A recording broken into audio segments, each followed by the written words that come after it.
How to fix Bereal bug on Android phone. Hello guys, in today's video I'm gonna show you how to fix Bereal bug on Android phone. First open Play Store and check if there is any update here, and then click updates, and that's how you can easily fix your problem. But if that doesn't fix your problem and you can't find any update here, so just open settings and then click apps and apps again and click Bereal and then click force stop and go to storage, clear cache, and that's it. Now restart your phone, click restart, and that's it. Now just go back and try again, and I hope that can fix your problem.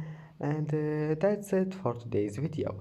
If you like this video, please don't forget like and don't forget subscribe, and thank you for watching this video until the end, and see you in the next video.